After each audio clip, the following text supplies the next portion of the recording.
Well, welcome to part 2 of the conversation that Mike and I were having earlier about what does it mean to go out? Like, what does it mean to love our neighbors as ourselves? And so due to the length of the conversation that we had, it seemed wise maybe to cut the length of the single conversation into 2. And so what you're listening to now is part 2 of that conversation where we talk about what does it look like to love our neighbor. Check the previous one out for what does it look like to be the church together in community and why we need it.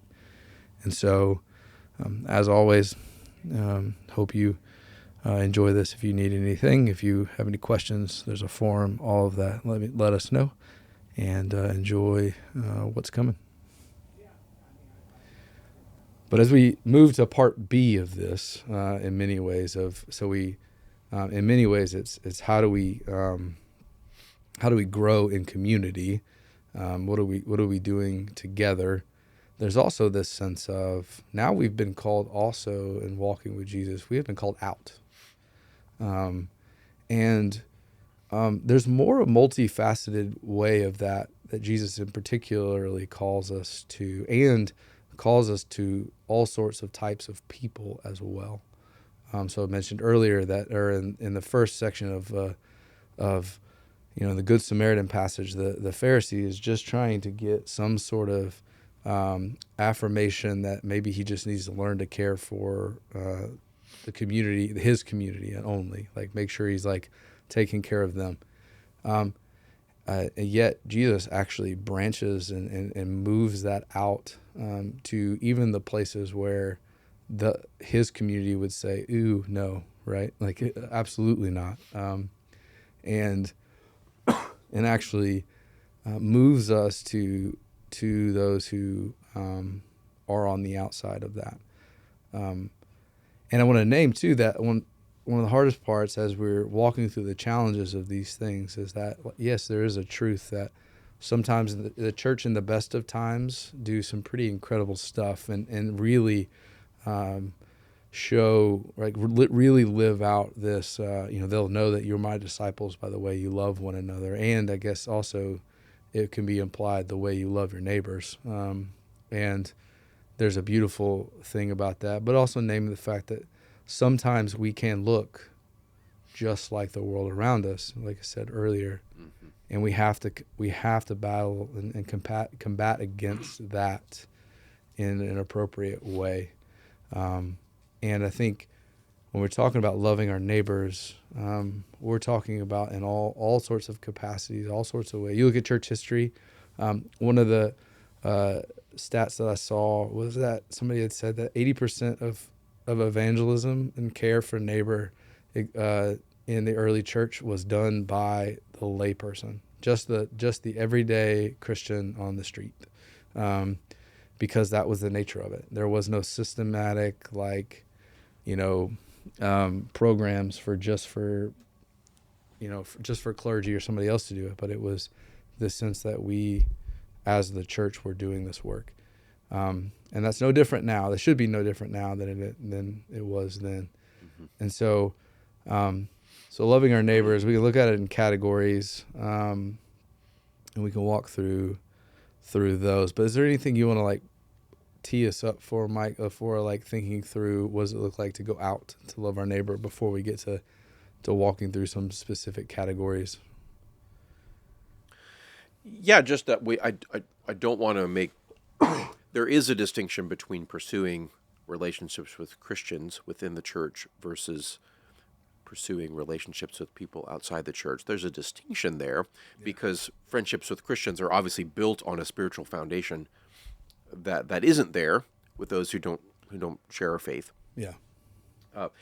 But at the same time, there's also a deep continuity that I also want to stress, which is why I don't want to really put these two things in entirely separate categories. Right. It's we are called to be people who love other people, whether they're Christians or non-Christians. That doesn't matter.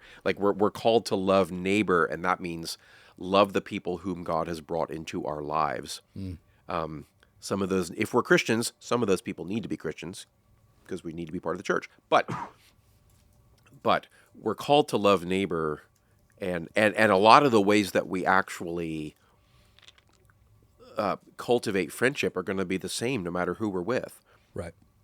Like we're all the and all the things that we want to do to cultivate friendship inside the church is a lot of the same things we're going to be doing, hopefully, to cultivate friendships outside the church too. Mm-hmm. It's all the same ways where we want to learn how to be people who just care for people well, who know people well, who call other people into relationship well, Right. who are always looking for needs that we can help meet in other people's lives. All that's going to be very much the same in how we're doing that for our Christian brothers and sisters in the church Right. versus our non-Christian neighbors around us. So they are distinct, but they're also deeply intertwined because being able to love other people well is just something that's going to apply across the board, in everything we're doing. Yeah, because I think you had mentioned previously a lot of it's Christian community is humbling into a way of like it puts us in a posture of knowing our own brokenness, our own sinfulness, the fact that Jesus came for us, and that He's put us in a family. He puts the lonely in families. It's one of the most beautiful psalms. Like I just and so there is this sense that He intentionally does so, and I mean, as somebody who grew up without a father, like coming into the church, I gained a bunch of dads in many ways, a bunch of people who sometimes wanted to be my dad when I didn't want them to be, which probably felt more like a dad moment anyways, now that having children, how I was rebelling against that. But there is this sense of like whatever lacking parts of the brokenness of our day, God has a plan for that, whether it be in the now or in the new heavens and the new earth. But there is this continuity there that we're to take that out, or we're going to take that out. That humility stays there. Mm-hmm. So our posture towards our neighbor is not one of we know all the answers, and you're an absolute heathen, so therefore we need to figure out how to get you less of a heathen.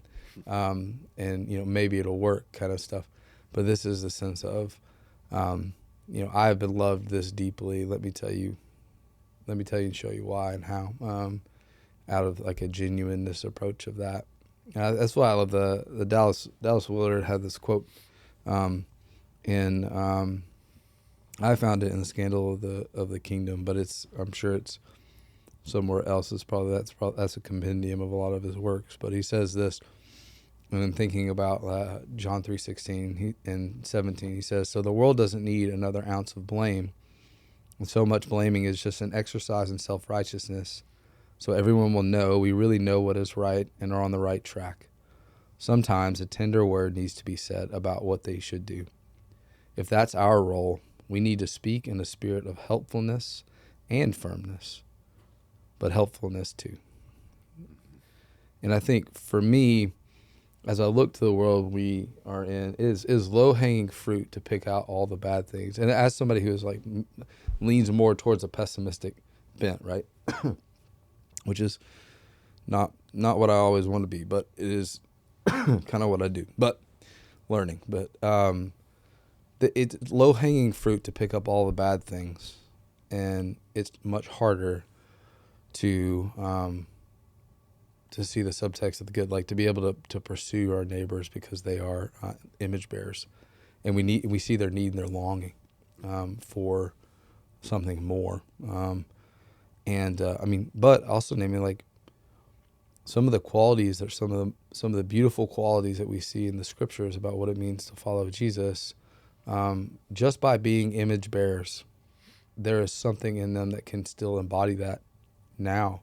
Like my neighbors are some of the most genuine, like my actual like neighborhood neighbors, like some of the most genuine people. They take care of us. We know them really well. We do dinner together. We do all these things. And my goal the whole time isn't to pester them about coming to church, although I have invited them to things. Mm-hmm. And if they come, that's amazing. But there's also a sense, there's an incredible beauty for them to see it lived out and bear witness in front of them. And so The two categories that we have are that we were thinking through in light of the class, but also kind of in the moment, are hospitality and bearing witness. And hospitality to me is something I mean, like just incredibly, like excited about it, incredibly like thankful. And I love the concept because for me, it's one of those spots where it's such a big thing that we've probably dwindled down to just food or hospitality industries, which are just like hotels and food. But it's much bigger than that. It's the whole crux behind it is the love of the stranger. It's the opposite of xenophobia. It's like it's xenophobia. I feel like it's going after the stranger, not to be abhorring them.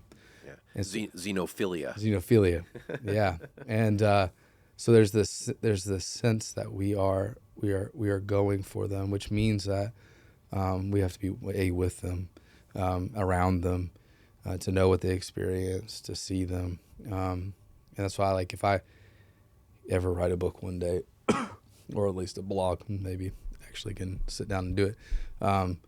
Like the categories of remembering and reimagining, recognizing, and risking and repenting and rejoicing, like all of those qualities to me are so important in light of hospitality. And so, but I say that because hospitality takes risk. It takes humility. It takes an ability to change if possible, if needed. There's that, but it's also incredibly the chance to be so beautiful, and often shows the world who we are, and in the way in which we do that. And one example I think was really funny of me of not really knowing my community or knowing the context. So I went to the Czech Republic, I went to Prague, but we also went to Dobrich, which is like right outside of Prague, to work with some missionary friends and missionary of ours. And I'm preparing weeks in advance for like what I'm gonna preach on, and I'm like, all right, I'll just do my wheelhouse. I'll do hospitality. It's gonna be great. So I got all this stuff together. I'm thinking through all this, and I do it through the lens of we have been reconciled to be reconcilers, and this is what this looks like. I'm like, I feel like I'm crushing it. Granted, it's the first time I've ever preached and had it been translated, which was a fun experience. I started to really enjoy it as time went on, but I remember getting through it. I'm like, all right, this is great. This is probably wonderful, but had no understanding of the history of the Czech Republic. I just basically told everyone, hey, you're doing a bad job of not being able to have people in your home, and neglecting the fact that like they are coming out of this very kind of isolationist communist regime period. I mean, they're a little bit of ways removed, but like not really in terms of cultural practices. They're still learning. There's still reminders of it everywhere. Where like people were not invited into people's homes. The fact that we were staying in homes, not because, and this is not because Czech people are like cold or mean or anything. They're like they were some of the sweetest people. Like I was like, this is amazing. And anytime you're out in public, whether you're like at a pub or you're at a restaurant, you feel like family. But it's not going to be in the place you sleep. And like that was the weird cultural thing for me. And so I had just told them all these things about this, but they had historically for years, like that's just not a practice.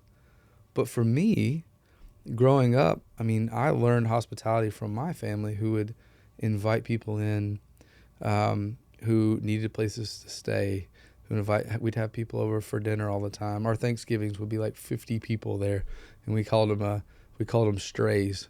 People didn't have a place to go. We just had them come in, and that was Thanksgiving and Christmas and all these things, and it was centered around homes. But that was the culture that was a part of the Southern American culture that I was a part of. And so I say that because hospitality looks different, and it can be slower, and it can have different venues. But the point is not doing one thing one way, but it's what does it look like to invite?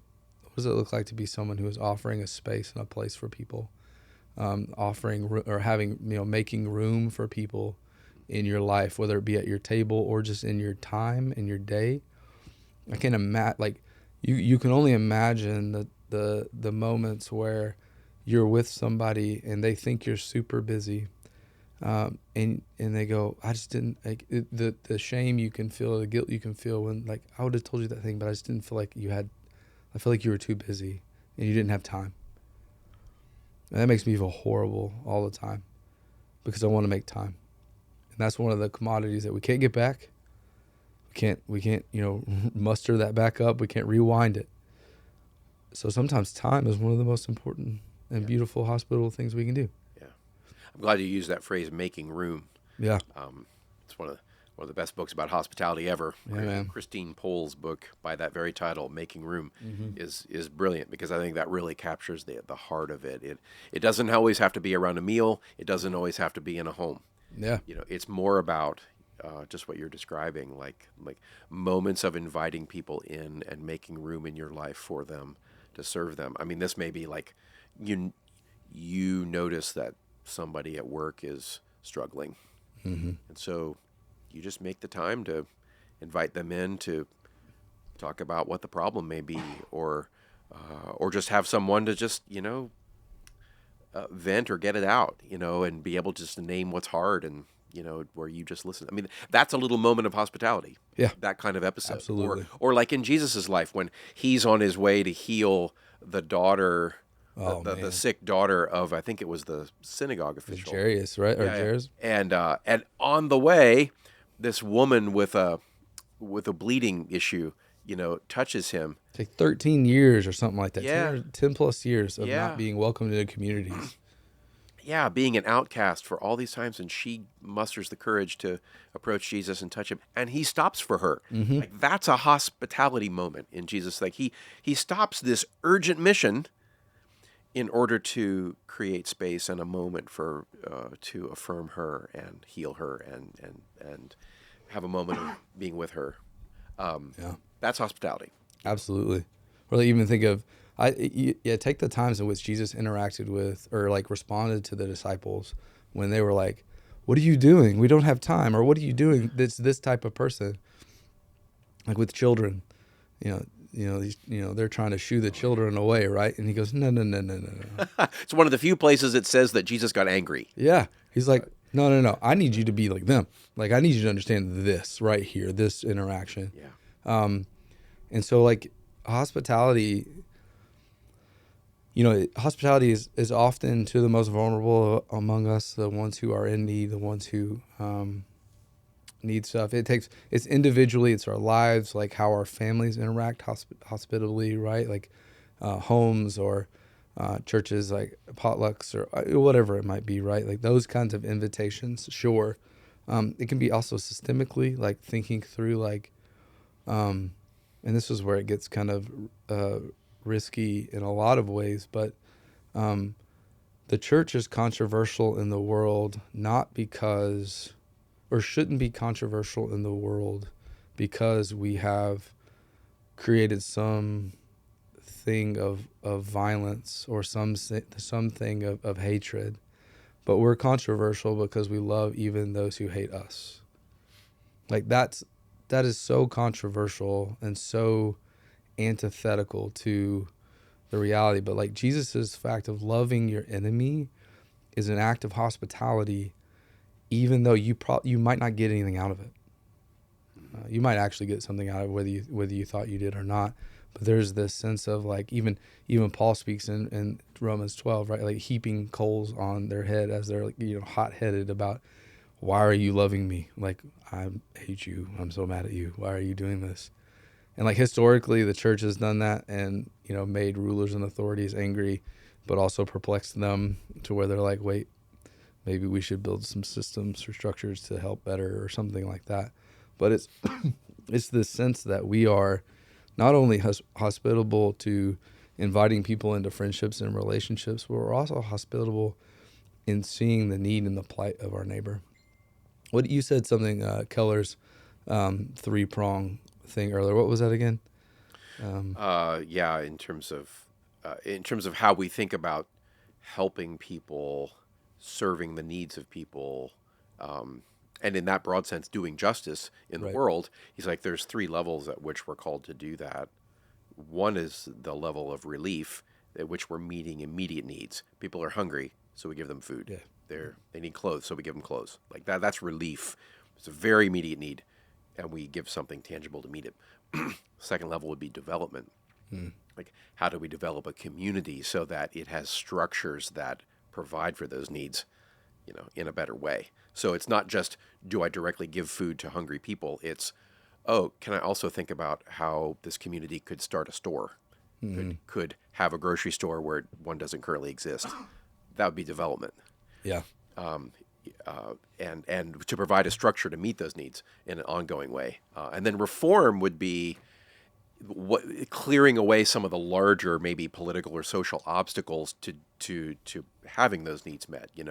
So if hunger is the issue, it could be like, are there policies or practices in this community that are preventing the grocery store from being there? Right. Maybe some of that needs to change in order to make the store to feed the hungry people. So doing justice and loving people has to happen on all three of those levels. Yeah, and I think that's hospitality. Yep.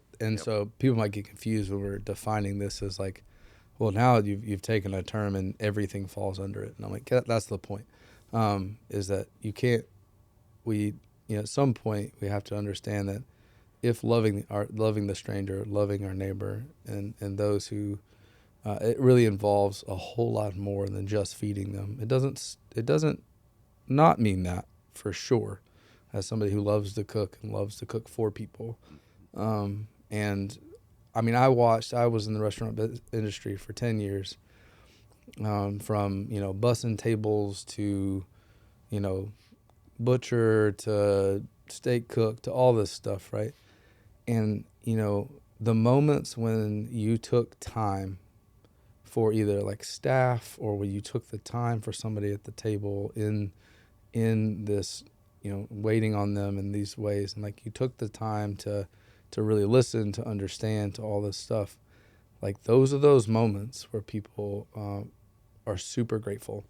You'd have people, my meat locker, most time was actually just really like my counseling office. For a lot of the times we would go do prep work, and I would be cutting all this meat. It would be like 400 pounds of beef and pork in there, and I'm cutting it, and I'm having a conversation with a person next to me about their children, and how do they love their kid better?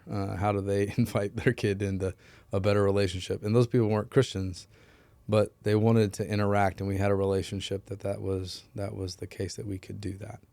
What does it look like to reach out to people who are different, making time for that, and seeing the plight of it all? And so, like, some of us kind of have this, like, all of us, I think, are supposed to be about justice and supposed to be about bringing goodness and righteousness into the world. There's just a kind of a bare minimum of that we're to be as followers of Jesus, because we see the need and the brokenness, and we respond to it. And then there's some of us even more so, who have this, like, this is who they are, right? This is like the thing that's like part of my personality.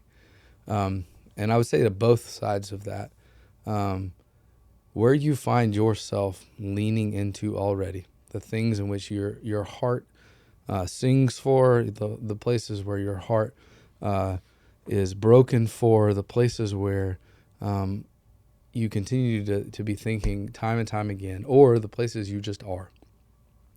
Like, those are the places you start. Start there. Start with your immediate neighbor. Start with the passions you have. Start with the things that you want to see different in the world, and find ways where people are doing that already and partner with that. I think that's really important, because the tendency, I think, sometimes is to be like, all right, now I need to fix everything. This is what I do. Oh yeah, and it's all the harder in our world because we're aware of more need than ever. Oh man, I it's mean, exhausting. we instantly we're constantly bombarded with all the needs of people all around the world instantaneously. I mean, it's again, it's an unprecedented thing, Right. and it leads to exhaustion. I mean, we just have compassion fatigue. Yeah. It Yeah. Yeah. it is real, and we have to have some way to sort that out. Right. It is right. So yeah, the part of what you're saying is we just need to pay attention to the fact that our life is already part of a story. Mm-hmm. We're already part of a story that God is working out in and through our lives, and so we just need to take seriously where has God placed us. Yeah. He's placed us in a certain network of relationships. He's brought us close to some people, and just take those seriously. Yeah. Wherever we work or live or play or family connections, whatever. Yeah, that's not accidental. We need to see that that's part of the story of my life in the context of God's larger work in the world. And yeah, so that's the natural starting point. Well, and then the other side of that too is it's outside of like the justice side of it too is that just in general, like the in general reality is, what are you already doing in your life? You eat 3 meals a day, hopefully, potentially. Some of us like 7, depending on who you listen to, right?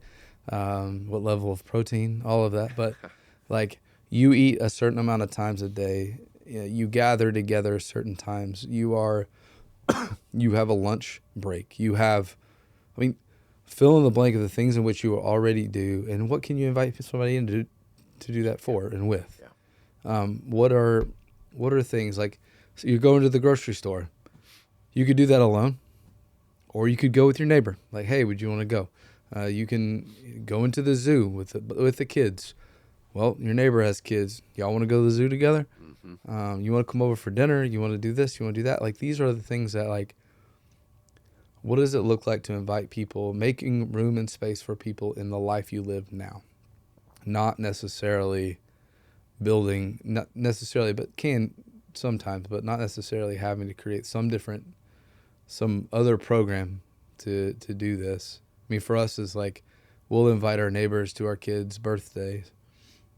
But the reality is like they're going to be surrounded by likely a bunch of people from the church. I mean, I'm a pastor. That's my job. So it's like that's the nature of it.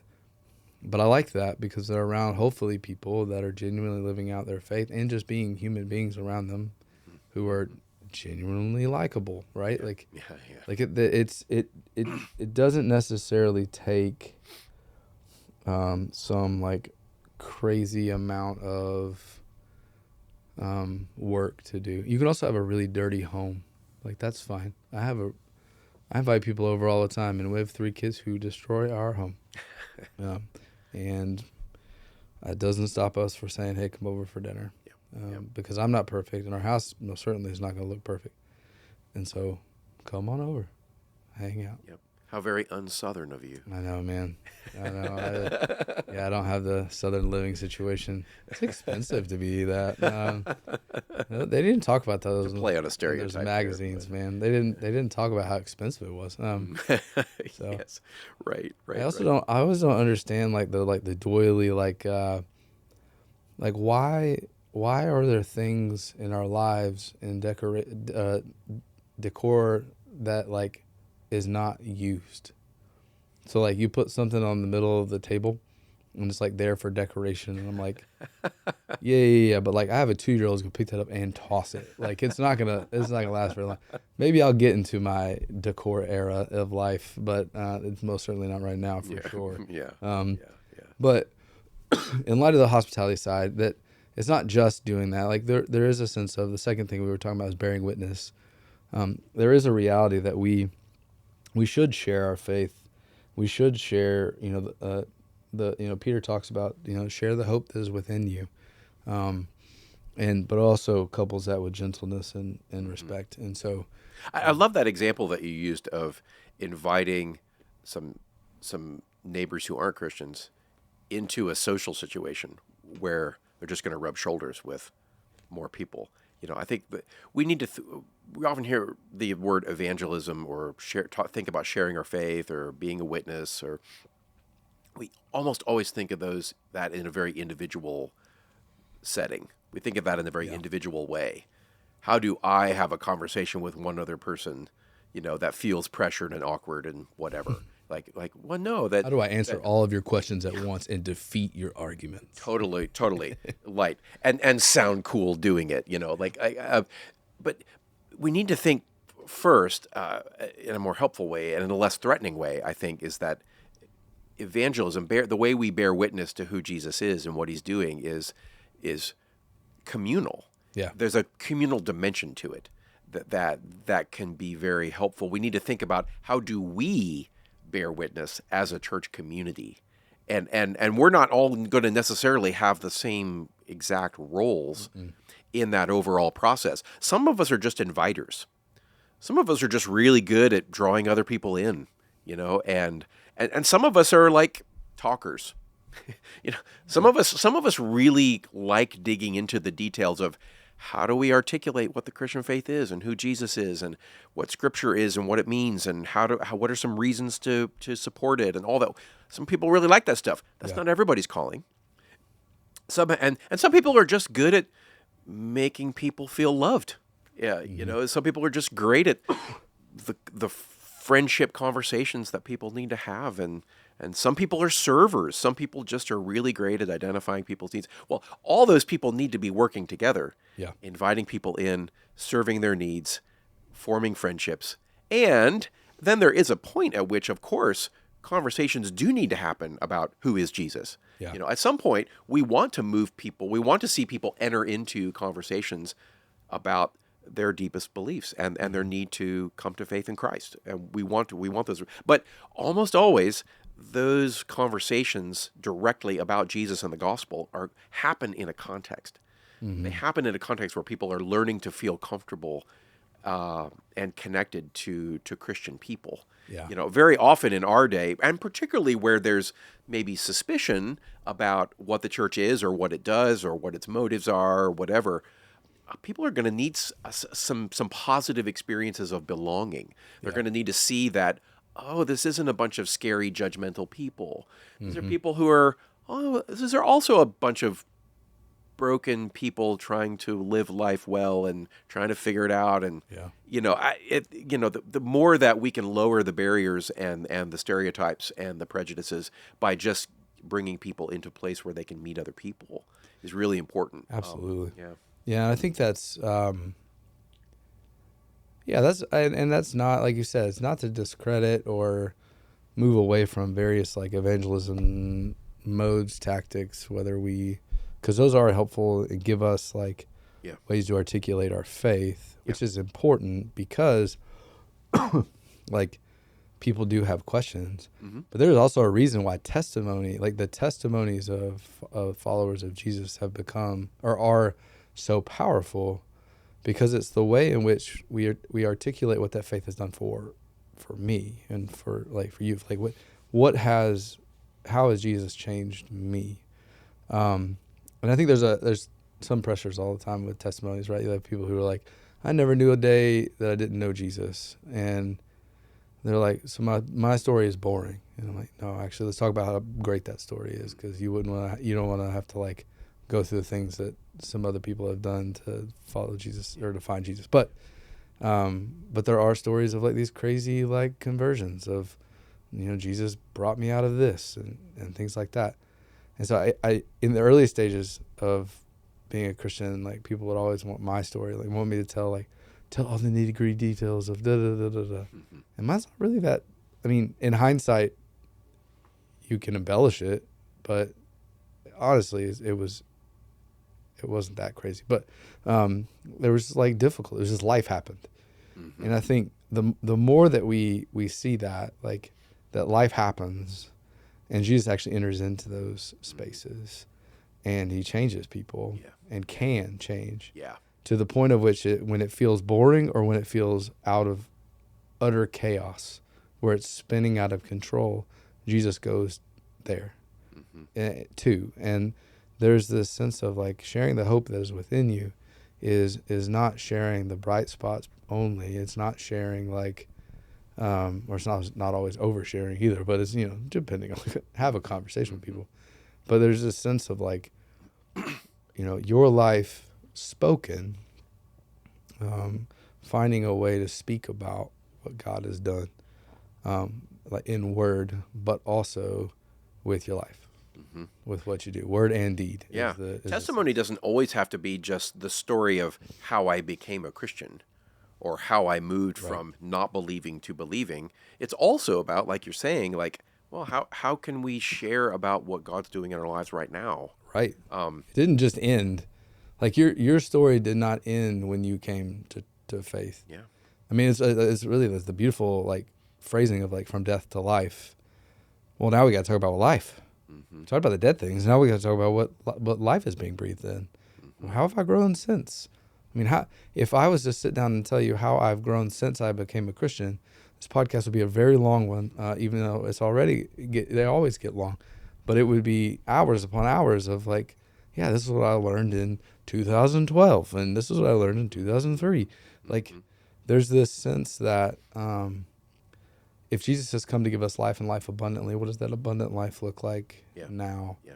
Because if your faith, and this is like towards the conversation surrounding evangelism, if evangelism ends at a decision, that is a small vision of what life in Jesus looks like. Because if evangelism, if life starts at the decision, the new life at least, man, then we have so much to look forward to, so much hope to think through, and not just when we die, not just when Jesus comes back, but like the way we see the world now, the way we see our neighbor. My favorite Dallas Willard quotes is like, you know, hey, if you want eternal life, you don't have to wait. Yeah, you can start now, because eternal life. Or do I have life, a deal for you? Yeah. Yeah. I mean, eternal life, as you know, the Gospel of John uses it, is life with Jesus that we can experience now. Right. And it extends into eternity, you know, beyond death. But it actually begins now. Yeah. And you know, being able to share about how God is at work in our life right now and all the ways He's changing us and shaping us, providing for us, that can actually become a bridge into some of those deeper questions. Because if you're talking with your neighbor about, you know, some particular struggle or need that maybe you both have, maybe you're both struggling with anxiety, you know, about the world, you know, when you start with a problem in which you've listened well to your neighbor and you're hearing and relating and identifying with this very common human struggle and issue, it's a very natural thing to then be able to say, you know, I don't know if you've ever thought about this, but you know, one of the things that's really helped me in dealing with this struggle in my life is that, you know, I think there's a God who actually, you know, has my life in His hands, and you know, actually helps me not be anxious in some ways. And you know, here's a story, or here's an example, or here's how that works. You know, all of a sudden you were talking about an anxiety, a problem you both share, and that's a very human thing, and it just becomes the most natural bridge to saying, and here's how Jesus helps me. Yeah. Here's how my faith interacts with that moment. Right. You don't need to have read 100 apologetics books or philosophy books to do that. You just got to say, yeah, Jesus really has helped me in this particular thing, you know. Yeah. Now, obviously, that's just a beginning point, but as an entry point, that kind of conversation doesn't automatically feel awkward or arbitrary or weird to people, because it can just grow very naturally out of this thing you were already talking about. And a lot of people, if you read some of the surveys about this, there are a lot of people who are very open to spiritual conversations. People are not as closed as we think they are. Nope. It's what turns out to really matter is, do people have a sense that they trust you, and that they have a sense that you care about them, and do you have a sense that you're open to hearing their questions and concerns and doubts, and you're actually having an actual conversation? When all those factors are in place, people are super open, you know, to things. So we shouldn't talk ourselves out of having these kinds of conversations, because a lot of people are really open, Yeah. and if you can share it as, well, here's what I found has really helped me, then you're just two people looking at a problem and I'm telling you something that helped. That's what friends do, you know. We share about things we find that are helpful in our lives. Well, and you have a culture now who, like, there's like this rise in there's the rise in various spiritual practices, the various, like, whatever it might be, the trying to find, I mean, really it's trying to find ways to cope with the current now, of it all, like the questions you have for the day, the finitude of our lives, or the struggle and the wane and the waxing, or the waning of, like, this is really hard, or that is really hard, and the weight of it all. And for those of us who follow Jesus, and we know that, if we cast our cares on him, he hears us. Like, we know we have we have this scripture that tells us, of God's word that says, like, you're worth something more than you can imagine. You are, God will provide in the ways in which you need it. Like, you are seen and known and loved, and all the stuff, despite of the broken places and of your life and things like those things are winsome conversations. And sure, people will have questions about various things, and there are people who are, in some ways, it's like, if you have a question about the authenticity of the Bible, man, I got a guy for that, or I've got a book for that, or whatever. There's like a Luke Combs and, like, Post Malone song about, like, I got a guy for that. It's very, like, Southern reality. We're like, oh, your tire squeaks, I got a guy for that, that kind of thing. But there is this reality that, like, that's the beauty of we talked earlier about the church community. There's the beauty of the fact that, like, I know people right now who are so super obsessed with apologetic works that they're, like, super excited about trying to figure out ways to describe the biggest questions that people have. I also have friends who are having in our churches and in our church that are asking questions about trauma and like therapy in light of the Christian life, and how the brokenness exists in that, and how therapy helps, or spiritual direction, or this, that, and the other. Christians are not just Christians are multifaceted, just like anybody else, in the way that we interact with the world. And we have this hope that is within us that bears witnessing, bears mirroring to the world and showing the world of this. And that's why I think, like, in practicing the way, John Mark Comer talks about how, hospitality is an act of bearing witness, which makes sense because you're living that out in the world. He says that preaching the gospel, sure, is that, but it's also what he calls a beautiful life. And there's this sense of, how does that word indeed come together and lived into practice in your days? It might not, and beautiful life doesn't mean perfect life. Beautiful life means living well, dying well. It means it means loving your family well, and that's with humility and with patience and with repentance, and ability to not be the center of attention all the time. The ability, just like whatever you would take of, like, the person that you want to be around. In many ways, like, this is the place we're trying to inhabit, and the beautiful life is that, and people, that's a draw. It's a draw for people to know. I mean, there is even there's a godly confidence in some sense that is a draw for people. The fact that when life is falling apart for I think it's every election. It's not even just the ones we've had. I think every election I've been alive for, there is this anxiousness. There's this anxiety of, like, where are we going? What are we doing? Well, imagine Christians, like, our posture being like, well, I don't know, but I do know that Jesus is who he is, and he's on the throne, and that, like, I know where we're going. Even in the uncertainty of the now, I know he's there. Mm-hmm. Like there's a confidence to that in the uncertainties, particularly because we're aware so much of everything that's going on in the world. I mean, there's a beauty and brokenness to that. We get to see good things that are happening in the world that we never thought of or saw, and then we see a lot of things where that bring us despair or Yeah. lack of hope. And so Yeah. there's a confidence in that too that's drawing. Mm-hmm. But I think we bearing witness is often less than I have the right method or mode, but not limited to a method or mode. But it starts with your life. It starts with making space to talk about it where you are, and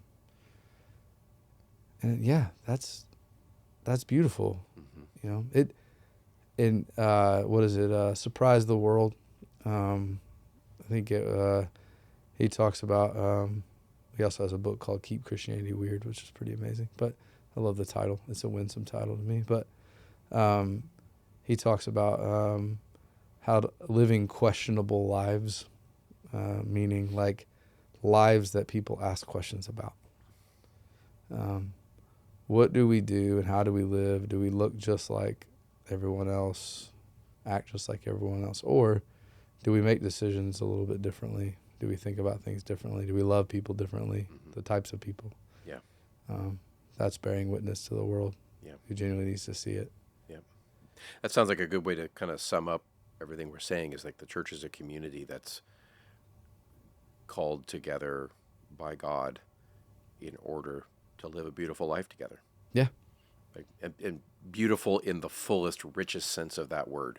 The abundant, beautiful life. Yeah. In which everything is right and good and harmonious and just in all the ways that God, made us to live. That's real beauty. And that's what we're trying to live together. That's what we're trying to invite people into. Yeah. If many more people, I think, would find the church attractive if they understood that was the goal. Mm-hmm. Yeah. And it's all there. We need to be able to embody that and communicate that, more and more fully all the time. Yeah. Well, so we, I think we'll end here, and this is kind of a recap for the last few weeks. We had another class on kind of making a plan to do this discipleship work or this kind of following Jesus, and we're gonna come back to that one probably at the first of the year and give give it a little more space and time to have a good kind of picture of what that looks like.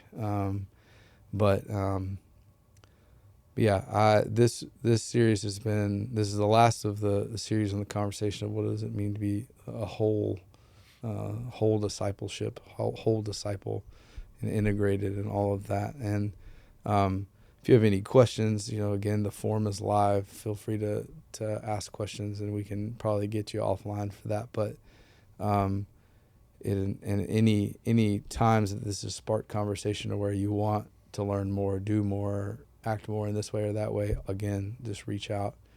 But the encouraging thing, again, is that this is a day-by-day work in progress, encouraging one another to live this life together. You are not alone in this, and you are, everything is not dependent upon you to do any of this necessarily, but you are a part of it. We are a part of it together. And so take heart in that and dwell in that. So, Again, if you have any questions, holler at us. But thanks for the ride this season, and thanks for walking alongside us with this. And here's to many more.